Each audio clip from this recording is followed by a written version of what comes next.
So a few housekeeping details.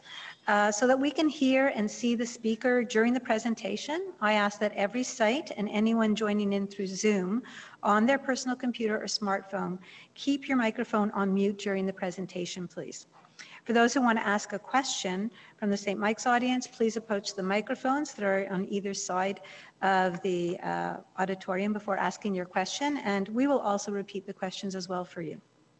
For those joining through Zoom, please use the question and answer option to ask any questions. And for those of you who are here, remember to sign in, please, and we will be sending you a short evaluation afterwards. We would appreciate your completing that. So now for the best part, I'd like to tell you about our faculty for today. Dr. Abi Sriharan is the Program Director of Systems Leadership and Innovation at the Institute of Health Policy Management and Evaluation at the Dalla Lana School of Public Health here at the University of Toronto. She's a leader in the area of physician wellness and physician leadership. She's designed and led physician leadership and wellness programs in many places, including Canada, the United States, China, Japan, Israel, Dubai, Saudi Arabia, Brazil, Botswana, Thailand. I want to be in your suitcase. She's an international expert in leadership education and curriculum design for leadership training programs and has led curriculum renewal, faculty development, and accreditation readiness initiatives on behalf of medical schools in Canada, the US, and globally. She's also a research scientist, and her current research interest lies in the area of physician burnout and health systems leadership. So welcome to Dr. Sriharan. Thank you, Dr. Leaf. Hi, everyone. I hope everyone can hear me. And I can't see anyone other than everyone who's here, so I'm going to assume all of you can see me as well. Thank you for this opportunity, Center for Faculty Development. I remember sitting in that side of the audience and learning about education and best practices in education, so it's good to be here. And today, I'm just going to talk to you a little bit about EI in this AI world. There's a lot of attention to artificial intelligence, and I wanted to talk about a little bit about emotional intelligence in this artificial intelligence world. Why am I talking about this?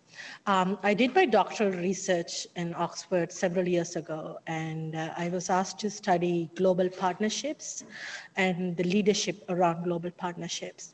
And what came out of this study experience was, regardless of the countries or the cultural backgrounds, there's certain things that defines good leader from not so good leader, right?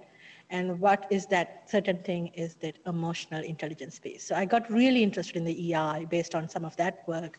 And then I was in Ohio for several years since my doctoral work.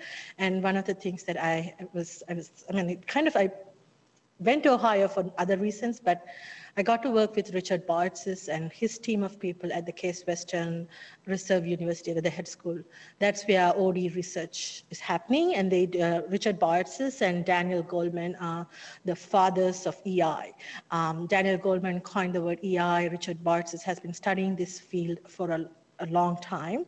So I got to work and study with Richard and his team at the head. So all of those interests have then led me to coaching world.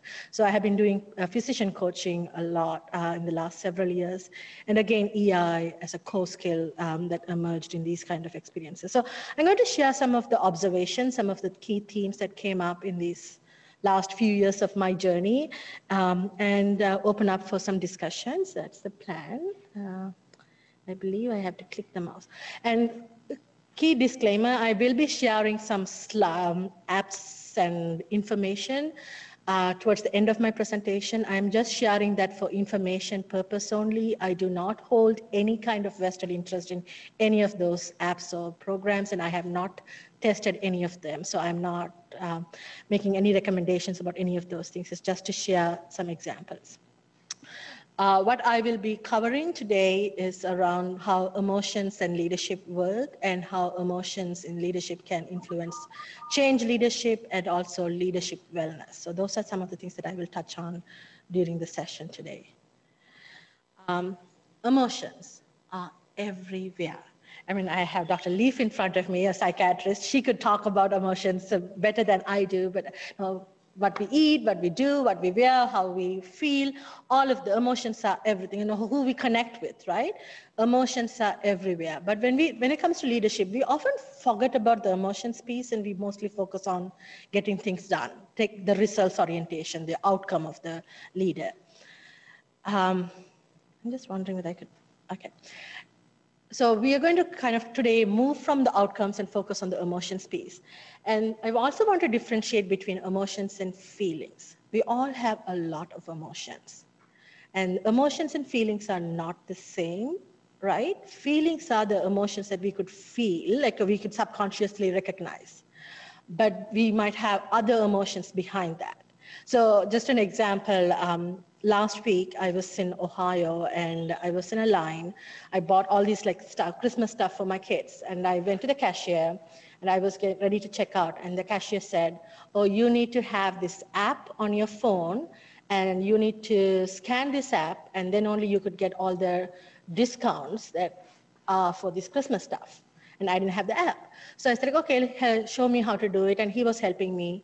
A woman behind me got really angry. So the emotion I saw in her was the anger part, right? And what she demonstrated, the feeling was anger.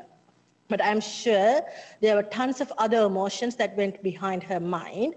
That may be things like, she's getting late, she might have a kid waiting in the car, she might have to go back to work.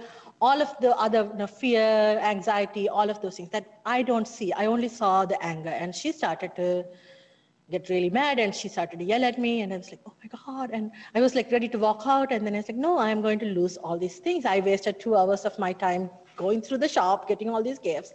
So I was like waiting and using my emotional intelligence, hopefully like it worked out well. So I was like, okay, let her yell. I'm just going to do my thing. I felt terrible after that. I was like, oh my God, I should have acknowledged her feelings. But then it's like, I need to get things done. So I just wanted to share that as an example to show feelings, what they are showing might be one thing, but there might be other emotions that might be going behind people's behaviors. I'm going to get better at this. So Richard Boyd defines emotional intelligence as the ability of a person to recognize, understand, and use emotional information about oneself, so about us and others, right? So when we get into an argument or when we get into a situation with someone and we feel like that person is not in alignment with us, what do we do? What do we normally do? We just pinpoint and say, that person is wrong, I am right. Now that something must be going on with this person. No, they are not a friendly person. They are angry person. They are mean person. What we forget is that there are 3 fingers actually pointing at us. So something that we might be doing is also triggering this behavior. So emotional intelligence is all about understanding us, understanding others, and managing the relationship. Okay? Emotional intelligence has 2 components. Like I said, it's recognizing and understanding emotions in us and others, and then using that recognition to manage and motivate others and us. So it's not only about managing others, it's also about managing us. So before finding fault in others, taking time to reflect on who we are, so becoming better at self-awareness. Daniel Goleman and Richard Bartz's research talks about 4 components of EI. So it's self-awareness, self-management, social awareness, and then relationship management, right? I don't know how many of you are familiar with Dave Davis, a former associate dean of CPD at UFT. His research several years ago showed physicians as a group are poor at self-assessment, right? So us knowing what are our challenges, our own emotional intelligence. We may not be really good at assessing ourselves. So becoming better at self-awareness is key in terms of managing relationships and being a good leader. Daniel Goleman talks about the key component. Why do we talk about EI, right? So I, as a leader, might have certain emotions, and I might think that my emotions are my own issues. But the research is showing the leader's emotions can easily translate into his team's emotions. So if a leader is not happy, it will translate to your team, even though you might not know. You might think like, I'm not demonstrating my anxiety. I'm not demonstrating my anger. I'm coming to work and I'm going to smile. Humans can sense, there's energy fields. And Richard Bartz's research is showing how this gets translated. I want you to take a quick moment and think about a boss that you may have worked in the last several years who brought some bad memories. A boss who you thought you don't want to work with, you want to quit that job. Just take a moment to think about that individual. Write their name or their first initial for a second. You don't have to share the names with anyone. I just want you to do a quick self-reflection. How do you feel? Just think what kind of feelings are coming in your mind. Okay? Now, let's shift. Think about the boss that made you feel really good, the boss who inspired you to do well, a boss who helped you cultivate your passion. Write that person's name and do the same thing.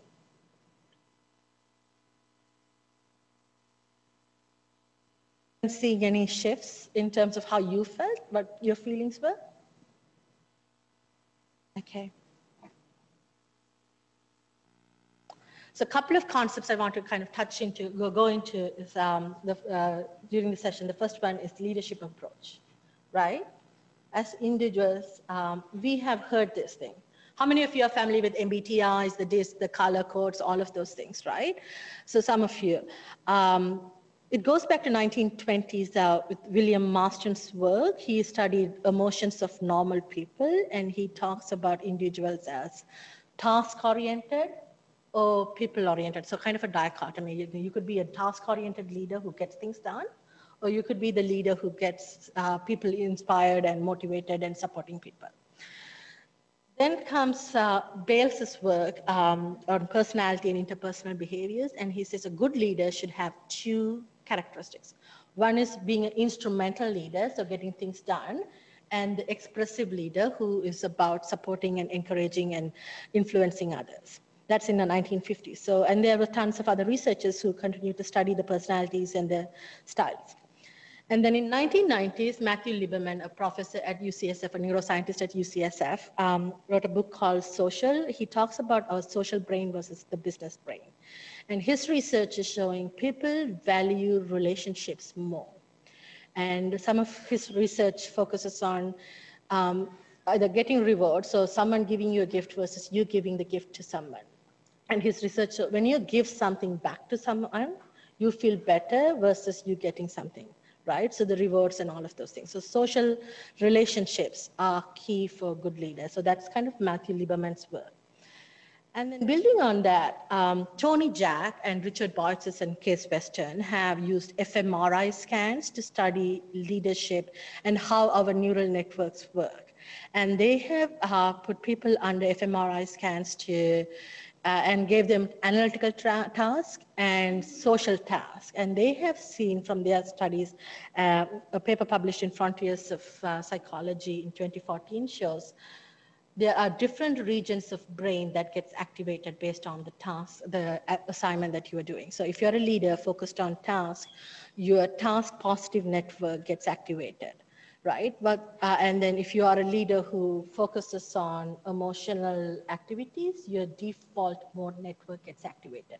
What's the difference between the task positive network and the default mode network? The TPN focuses on actions, decisions, getting problem solving. Just take a moment to think about a time where you have to get something done and you just put your mind into it and you don't want anyone to interrupt you and you get things done. Right? And then the DMN, the default mode network, is when you go into that reflective mode, becoming more self-aware, becoming aware about others and making ethical decisions. Like, should I let them go early or should I do this or should I buy this versus this? So reflection comes in when you go into default mode network. But what Tony's work showed is these two networks kind of place a neural seesaw. So they don't get activated at the same time, but they just flip and flop, right? So if you're a leader only focused on the task-focused activities, your DMN gets shut off. And if you are a leader who focuses on reflection only, your task side gets shut off. So if you are someone who is only task focused, their research is showing that leaders who do this thing, then forget about people and their emotions and what they need to do. And then people who are more of the DMN focused, then they forget about getting things done because they are more on the reflective mode. And what the research from Bartz's camp is talking about is that we need to focus on both. A good leader will have an ability to balance between the TMN and the DPN. I wanted to give a quick example in the healthcare field. Think about a physician nowadays. I know some of you are physicians, some of you are other health professionals. I want you to actually put the hat of a patient right now, not as a health professional, but put the hat of a patient. When was the last time you went to your physician's office? What was the interaction like? The physician comes in, greets you, goes to their EMR, asks you a set of questions, right? So they go through this task. So this is a blog post by Michael Kirsch. He writes on Kevin MD, and he has his own blog as well. And he talks about how EMR, EHRs are designed for insurance and billing purposes and not based on what the physician needs to do. So he talks about features that help billers and insurance companies didn't help us take care of living and breathing human beings.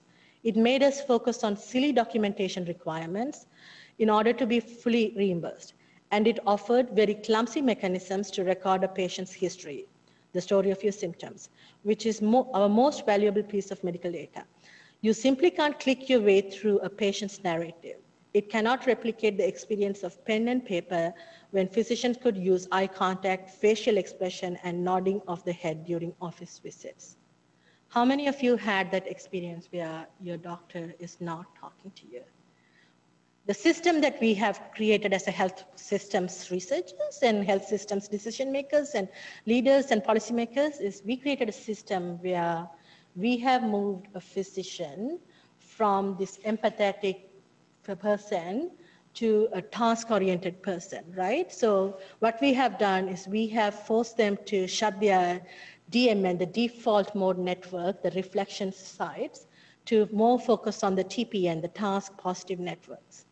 So the system has created the physician to be that. So checklist, fill these things. Okay, now you are going to put your soap notes, put your summary, thank you, goodbye, and they walk out.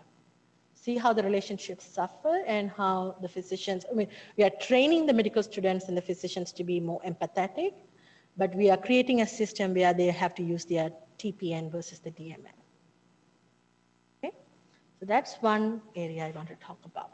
The second part of this whole thing is influencing change and performance.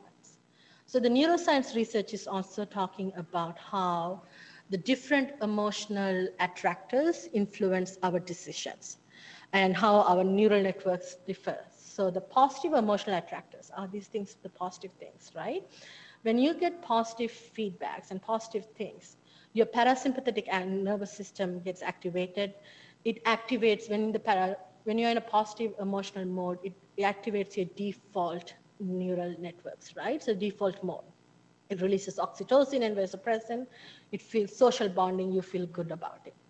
Just before starting this, I haven't seen Dr. Leaf for about 6 months. Dr. Leaf came, gave me this huge hug, right? It felt good because it's that making my parasympathetic nervous system like all good and I feel very good, positive emotional attractor. But she did something more than that. She brought me a small gift from her program. That small reward. And that made me feel, oh my God, she thought about me, right? So that positive emotional attractors would help you feel good about yourself, good about the others, and even simple things. And that will create you, and then I started reflecting on all the relationships that we had and the courses that so it moves you from this stressful moment because I was coming in, my technology was not working, my slides were not there. So I would have been on the task positive network mode because I was like stressed. I was going to start at 12, the slides were not ready, the presentation was not ready.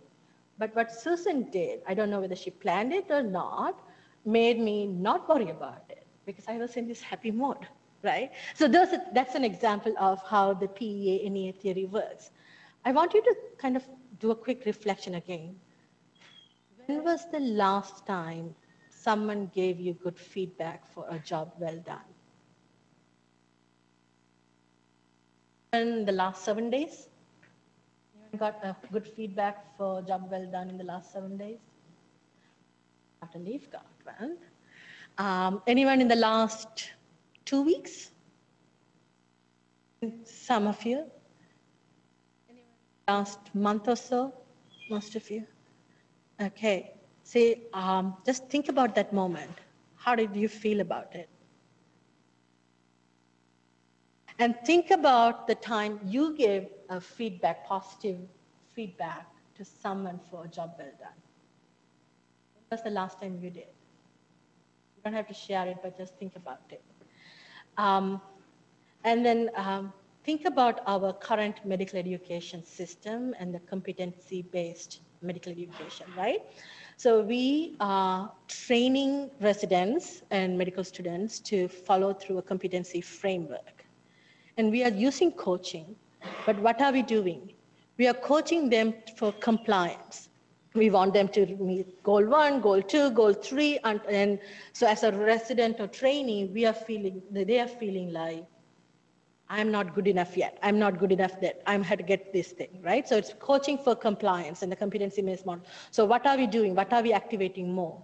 We are activating the negative emotional attractors because I got I'm not 100% familiar with the Canadian models, but the US model, the EPAs, right? So there's level 1, level 2, level 3, and level 4, and level 5. So you have to get to level 4 or 5 before you graduate from the residency program. So in a resident's mind, okay, I'm in year 1, I'm on 1, that's okay, but now I'm year 2, I'm still in level 2. What kind of emotions are going, even though we are coaching them, we are training them to be competency-oriented learners, we are not giving them the opportunity to be the learners who can focus on the positive emotional attractors to move forward, right? So coaching, Richard Barthes talks about, instead of coaching for compliance, coach with compassion, coach with the vision. So the learners have a vision. Yes, there's competency framework, but it's their vision. Instead of telling them, this is what we want you to be, and we are going to tell you until you get to that thing, right? Another example right now in the media, like, anyone in the social media would see all these tweets around how Ontario government and Ontario Medical Association are fighting with each other about what is happening with doctors' payments. This is 2 articles from Toronto Star in the last 2 weeks. So the doctors' billing is going to be public, right? And then the Doctors Association is saying, no, that's not good. It's going to cause problems for the patients. So it's already starting in this negative emotional attractor. So this change is starting with the negative connotation. So anything that's happening with this change, people are going to view it as a negative experience, right? David Cooperridge and Ronald Fry at Weatherhead School of Business have studied a thing called appreciative inquiry. So their process is, instead of starting your change process with the negative weakness or threat, start with a positive vision. And then the change process will be much more successful. And they have studied multiple organizations, and they have compared organizations that starts their change process with a SWOT analysis versus an organization that starts their process with the appreciative inquiry process. And they have shown the outcomes of the organizations that follow the AI process, the appreciative inquiry process, are much more, and their return of investment has been highlighted too as well. So thinking about positive emotional attractors in terms of how we train, what we do with our leadership decisions is one of the other things I would like to share. The third piece, building on these 2, is the leadership wellness. I want you to, before I go into the leadership wellness, I want you to do a quick reflection. Take a piece of paper or your smartphone, write down all the job titles, formal or informal titles that you currently hold. So you might be doing 2 days a week as a physician, 1 day a week as a researcher, 1 day a week as a director of something, and another week, day of week doing director of another thing. You might be a thesis supervisor for a PhD student. You might have so many different roles, right? Write down all your major job titles, roles that you have currently hold. And next to that, just write down average time spent each week on those things.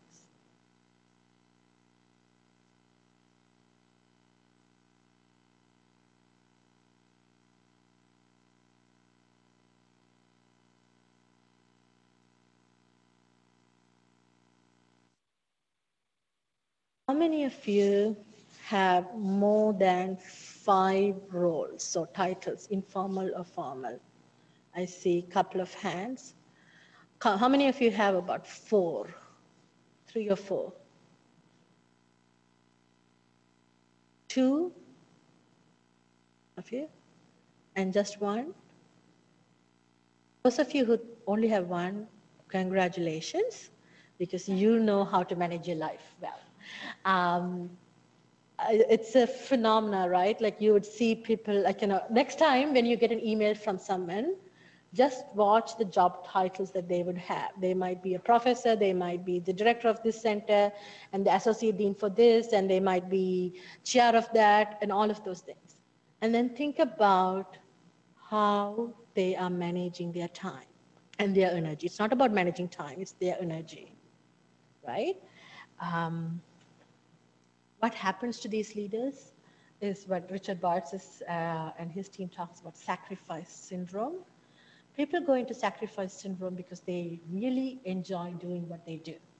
So as physicians, as healthcare professionals, you like patient care, you like research, you like teaching others, you like mentoring, you like coaching, you do all, and you like service, you do all of that just because you love what you do.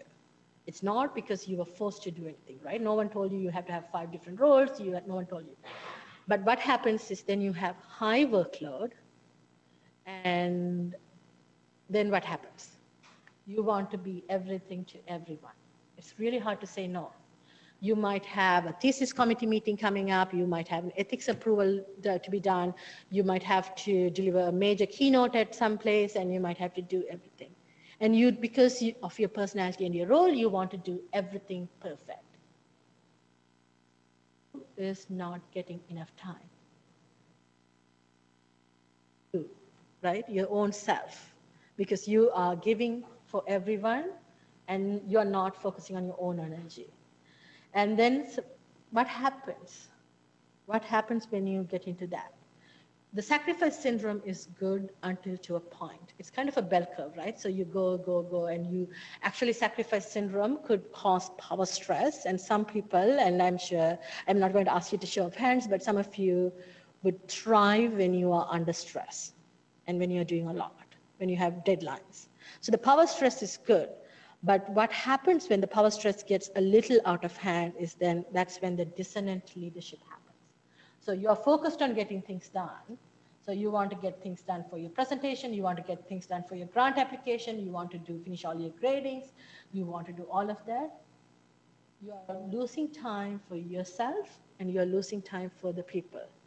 So go back to the TPN and the default mode. What happens is when the power stress goes up, you're focusing more on the task positive network, right? And then your default mode network gets deactivated because you're not having time to do the reflections and things.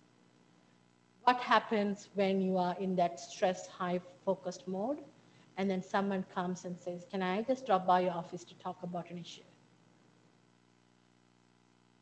You think you are always fully present, or you are half fully present? Most of the time you'll say no without even listening to them, and they will go out of the room thinking, oh my God, my idea, that big presentation I did for Susan has not been understood by Susan, right? But Susan might be going through a task positive network time at that point, and she may not have had time to reflect. So what I'm saying is, like, sacrifice syndrome, power stress are all good, but as leaders, you need to be able to be more self-aware when that bell curve gets to a tipping point, and you need to focus on things. Otherwise, the dissonant leadership happens, and that's also when the burnout happens. right? Because now you are more focused on tasks, getting things done. Your team is not happy because they can't reach you. They are calling you, they want to talk to you, but you don't have time in your calendars. And then they are dissatisfied with you for your work, and things just goes out of hand, and then it's a vicious circle. Stress and burnout, we all know, and what happens when you are emotionally overworked is physical and emotional exhaustions. You feel you're not achieving what you want to achieve. So what would a mindful leader do? A mindful leader is someone who understands their own emotions and are also very emotionally intelligent to be able to understand others' emotions. So you might be on a task positive focus time, but your learner or your coworker might need your support to come and reflect and vent. So if you are saying like, I'm going to focus on this and not now. So I have, again, a personal example. One of my students, so I had a couple of major deadlines in the last few weeks and I was working on it. One of my students went for an interview. She didn't get the job, the practicum that she was really hoping that she would get.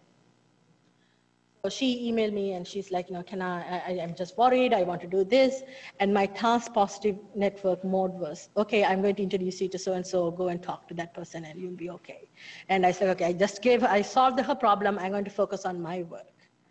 But here my student is already stressed about not getting what she wanted. And she's worried, like time is running out, she needs to get her practicum sorted out. So she started emailing me and calling me and in this anxious moment, and she's like, I really need to talk to you. And I was kind of like, okay, I don't have time because I had to get my things done, right? But then again, taking a step back and saying, I might be on my TPN mode, my learner is in the DMN mode and want to reflect, and as a good teacher, you would want to make sure that your learner is supported. So you're kind of taking that step back to providing that service. So a mindful leader would want to make sure that as a mindful leader, we want to make sure that we kind of balance it and be aware about where we are and where our team is. A management research group did a study looking at leaders, and they looked at the top 50 percentile of the leaders in their research database to see how many of them are good at managing between task and leadership, as task and emotions, effectively switching back and forth. They only found only 5.6% of their top 50 percentile of the leaders could easily manage between task or emotions. Most of them are either task or emotions focused primarily. Another work by Zenger, and this is another good book if you want to read books about leadership. They looked at about 20,000 leaders, and they found, and they asked followers to rate leaders based on the skill sets. And they found leaders with strong analytical skills or results orientation. So the task-focused leaders are considered excellent leaders only 14% of the time. And the leaders who are people-oriented or the reflective leaders are considered excellent about only 12% of the time. But the leaders who are considered as the excellent leaders mostly are the ones who can really move between the task and the emotional piece. Richard Bartsis and Anthony Jack are now doing research using fMRI scans to see how much time would need a leader to switch between a task mode and a default mode. And the current research that's coming out is saying that you'd need less than a millisecond to kind of switch it, as long as you are a mindful leader. So I want to kind of challenge this group to kind of think about how these AI technologies that are coming out could help you. Is there a way the AI could be a tool in the EI to say, okay, now you're in the task mode. You might want to switch to your default mode to be able to talk to your followers or team members, right? We also, I'm sure most of you have experience with Apple Watches or Google Alexas or Siris, and which will say, I don't know, I have this Apple Watch, and every time my son puts my watch down, I get a huge alert saying, are you okay? It looks like you have had a fall. And it's mostly like my son has that. So it's like the technology is there to access, but it's not there, but it could happen, right? How many of you have cars where the cars would say, you know, it's probably time for coffee break? So the technology is coming to kind of assess it, but it is not there. But the recent research in AI is called emotion AI.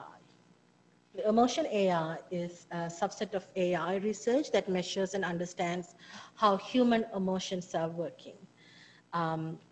They use things like facial expressions, voice recognitions, eye movements, neurological emotions to say, could we like understand people, their emotions, and use that to help others? MIT came up with this app called Mood Meter, so you could actually assess how you feel using this app.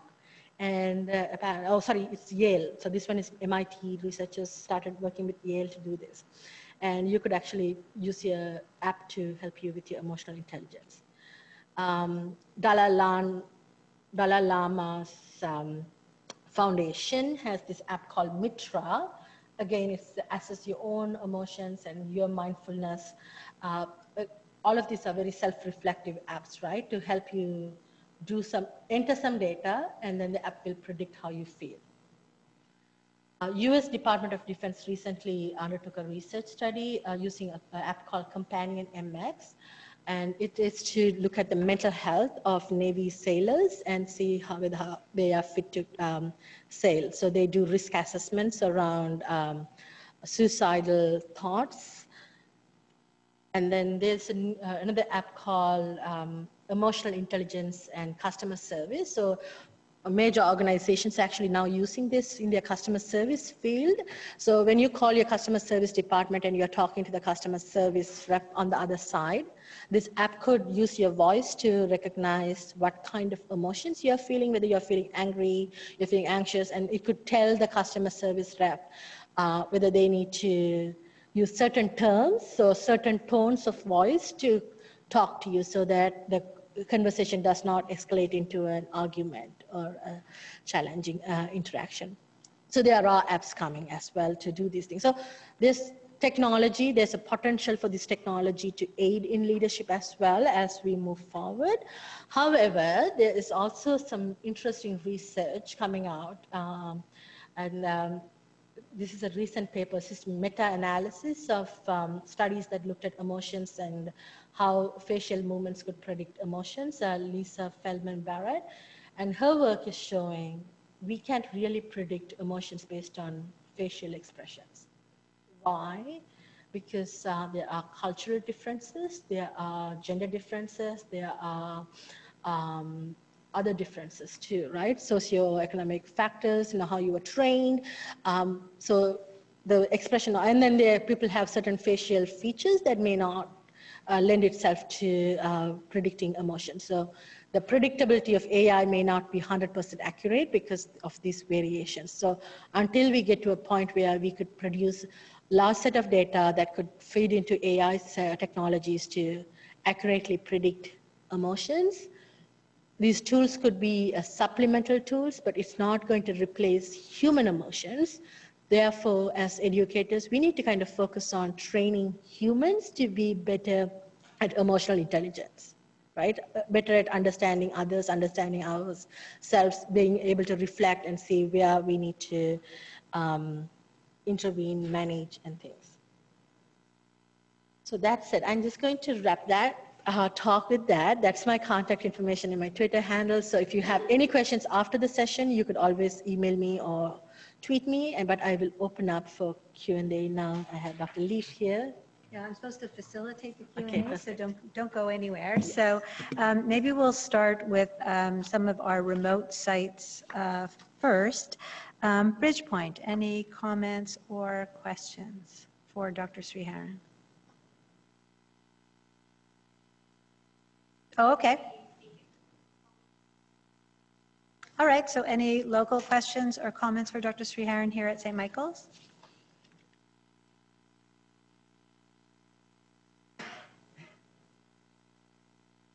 Well, I have a bunch, actually, so maybe I'll start off. I have one, I first have a comment. I think that this notion of the default network is a very poor choice of words, because it's all about reflection, social cognition, empathy, those sorts of things. And that's hardly a default position for most people when they're engaged in leadership. If anything, a lot of leadership development is spent, I think, on trying to get people to deliberately reflect in the here and now around what's going on from a process perspective. Do you have any comments on that? So that's a very good question, Dr. Lee. I don't have to repeat this question because she actually spoke to the mic. The whole work, the default mode network, is started. I think that they termed it because they focused on, as humans, when we don't do any task, right? What happens to our mind? What do we do normally? We go into reflection, we go into, not reflection in a positive reflection from a leadership reflection, but we go into this thought process, right? Our to-do list, our like mental maps, all of those things that happens. So they defaulted as humans, when we don't have any task to do, the default is we do mental notes, whether it's about things we need to get done or things that we worry about, or the shopping list that we need to do, or the things. So that's why they termed it as default mode network. But I like you said, it's really true because we assume like default means everyone can reflect. And the reflection there's two different reflections, right? A positive reflection about what we have done to be more emotionally self-aware, and then reflections on our thought processes that's not conducive. So that's where this whole thing came up.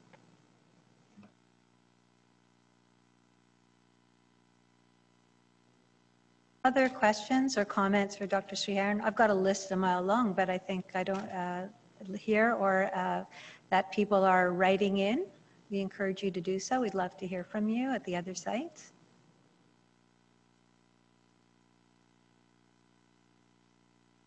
I had a question. Is this working? I'm not sure if the mic is working or not, but I'll yell it and maybe you can repeat it. I guess my question is, are people thinking about using some of these approaches to things like how selection of leaders happens, to how how might this inform, interview panels or the kinds of things that people are asked about when they're actually presenting themselves as being a leader. So I'm just wondering whether or not people have looked at how this work is being integrated into some of the processes by which we actually choose leaders. So Dr. Karen Leslie has inquired as to whether any of these frameworks and research has been utilized to inform selection and recruitment of potential leaders. Yes, there are. So organizations that the Richard Bartz's group has done work with several manufacturing industries, lawyers. They have done it with pilots and all of the other leadership areas. And in fact, they have used in healthcare as well in Cleveland to look at how emotional and social intelligence of leaders influence the teamwork. And but one of the things that they have done is actually done it for the whole team. So it's not just only about the leader, but the team's emotional and social intelligence as well. There are organizations, there's actually an assessment tool, a validated 360 assessment tool that has been used in HR for recruitment purposes. So it's called Emotional and Social Competency Inventory. So organizations have used it when the organizations say that is a core skill that we need for the leader that we are hiring. So it is happening in the industries, very rarely in the healthcare, but there has been some research using SK in medical education as well, especially for coaching.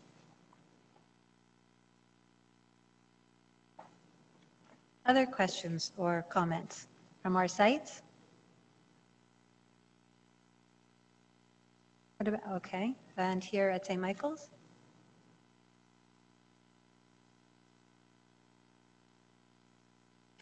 So I have more. Oh, okay.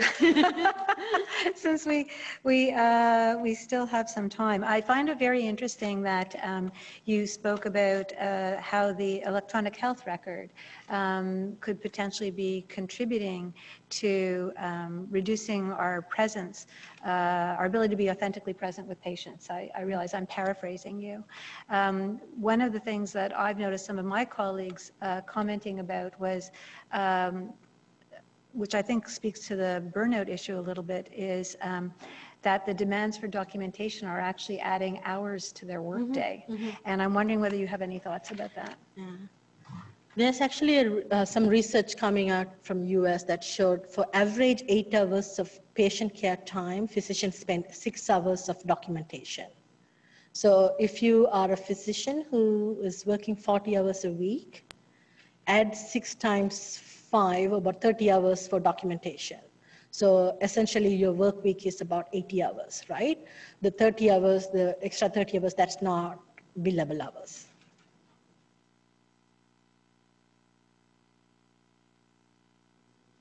Questions, comments from our sites?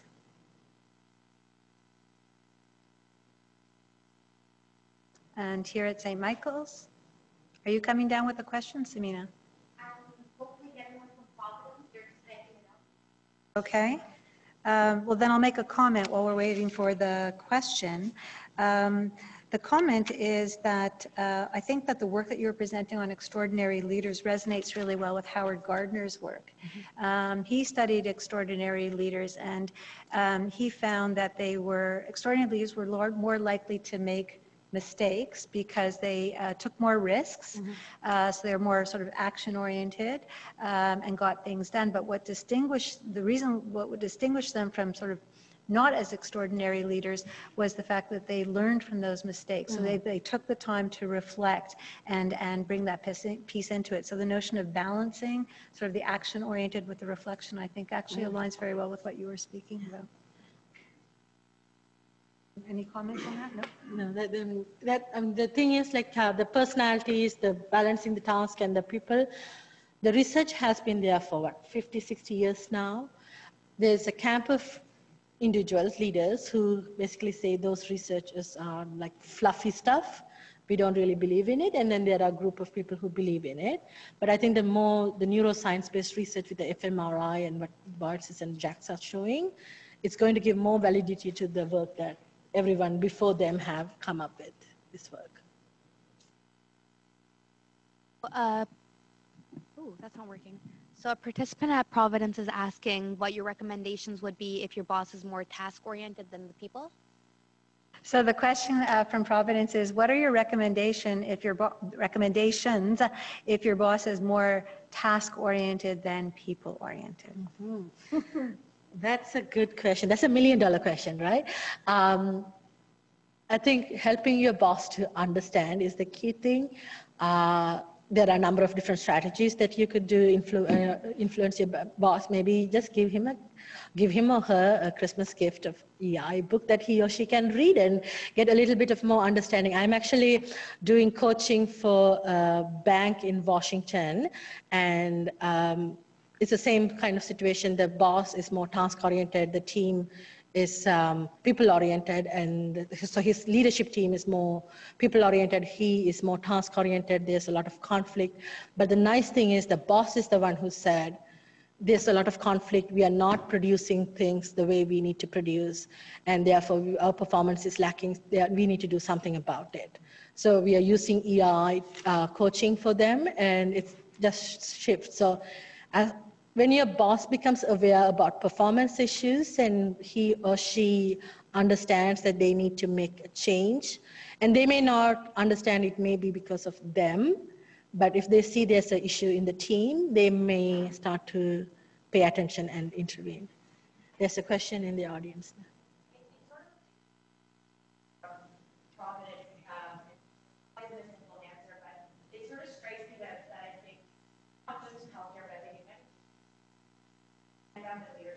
Are the people who have multiple different hats, and that's part of what makes their CVs, as a culture, that's what we value. We're so impressed by people that have all these titles, and yet those people, as we're talking about, end up being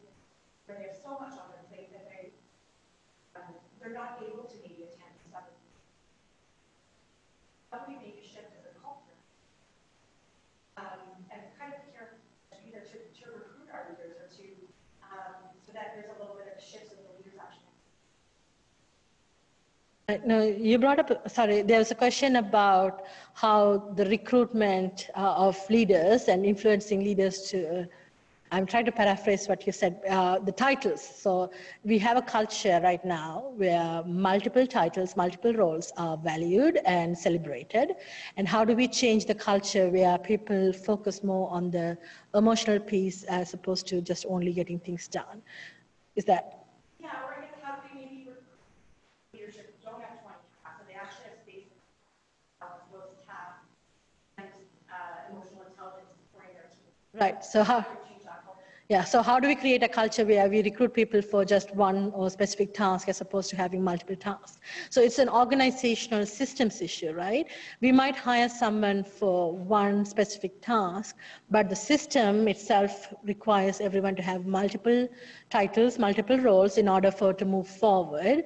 So we even though we might bring them into an organization saying you are going to be in charge of this, and this is the project that you're going to work for the next couple of years, but then everyone around them are moving forward because they have multiple titles, they are going to automatically go. Like look at the promotion requirements in organizations, especially in faculty promotion requirements, right?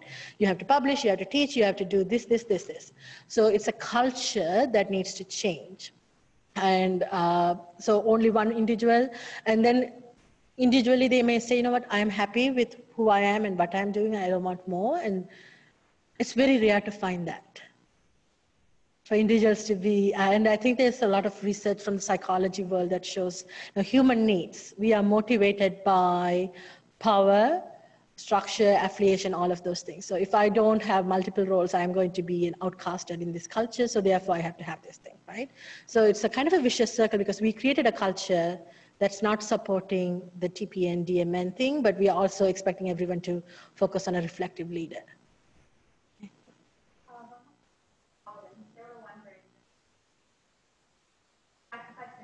Not dependent on the staff.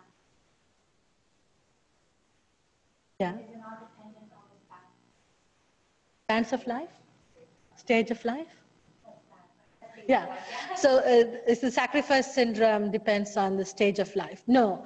I think the sacrifice syndrome is basically when people are doing the job because they really like to do, and then it might be like a new resident, or it might be someone who has been doing this forever, right? A good example is one of the residents I coached back in Ohio, not resident, he was an attending physician at that time I was coaching. He was a star resident in his residency program, one of the top residency programs in the state. He was loved by all his patients. He was loved by all his preceptors, peers. He was there for everyone. What happened to this individual was then he was recruited by one of the big programs as a partner because of who he is and what he could bring. He was happy in his job. He was doing really well. Then one of his partner had a medical leave, and all the administrative burden fell under his lap on top of his patient care and all of that. One day, this individual left the job without telling anyone, left the state without telling his spouse, and no one could find him for several weeks. When he came back with a fresh perspective and said he doesn't really want to do what he was doing. He was basically putting the job, because he was a person who wanted to make sure that his patients are cared for, all the administrative things are done. So he was spending more hours in the clinic. There were days where he actually slept in the clinic and woke up and continued to work because he was like more task oriented, right? So the sacrifice syndrome could happen to anyone regardless of the age because of their motivation to wanting to do the best and deliver the best. So I think that's a bit of a somber note in which to end the round. So I'm going to try and remind us that I think Dr. Sriharan is really advocating for a very, very important message for us, which is to think about how can we be the best we can be and not overwhelm ourselves when we are engaged in leadership, and that to also balance the sort of technical aspects of leadership with the emotional and social aspects of leadership as well are key to being successful as leaders. And so I want to thank you very much for an excellent and stimulating rounds. I think you've been very thought-provoking and helpful to us who think about leadership, and we look forward to you returning sometime. So on that note, I think we'll be ending Beeper rounds. Please remember to complete the evaluation forms that we'll be sending to you. And if there was anything else, do I have to say anything else? Oh yeah, your feedback is important to us, so we look forward to it. Thanks again. Bye, everybody.